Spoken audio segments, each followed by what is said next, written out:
അല്ല, ഇവിടെ അദ്ദേഹം സംസാരിച്ചു തുടങ്ങിയത് അബ്രഹാം ലിങ്കന്റെ ഒരു കവിത ഉദ്ധരിച്ചുകൊണ്ടാണ്. അബ്രഹാം ലിങ്കന്റെ കവിത അദ്ദേഹം എന്തിനാണ് ഉദ്ധരിച്ചതെന്ന് എനിക്കും താങ്കൾക്ക് മനസ്സിലായിട്ടുണ്ടോ എന്ന് എനിക്കറിയില്ല. അതും ഈ കണ്ടക്സ്റ്റുമായിട്ടൊരു ബന്ധവുമില്ല. ഇനി അദ്ദേഹം ഉദ്ധരിച്ച അബ്രഹാം ലിങ്കൻ കമ്മ്യൂണിസത്തെ എതിർത്തിരുന്ന ആളായിരുന്നു എന്ന് അദ്ദേഹത്തിന്റെ പരന്ന വായനയിൽ എപ്പോഴെങ്കിലും ശ്രദ്ധിക്കപ്പെട്ടിട്ടുണ്ടോ എന്ന് എനിക്കറിയില്ല.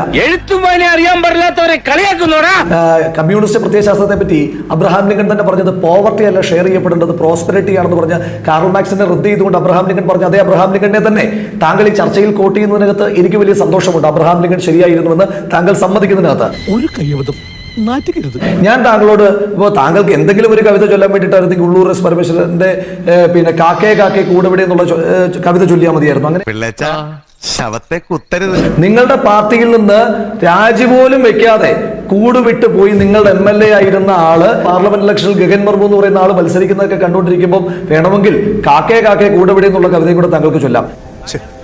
വേണ്ടായിരുന്നു. കുഞ്ചൻ നമ്പ്യാർ പറഞ്ഞിട്ടുള്ള ദീപസ്തംഭം മഹാശ്ചര്യം നമുക്ക് കിട്ടണം പണം എന്നുള്ള വ്യവസ്ഥയിൽ നിന്ന് നിങ്ങളൊക്കെ മാറണം. ഇതിനാണ് അവനവൻ പാരാന്ന് പറയുന്നത്.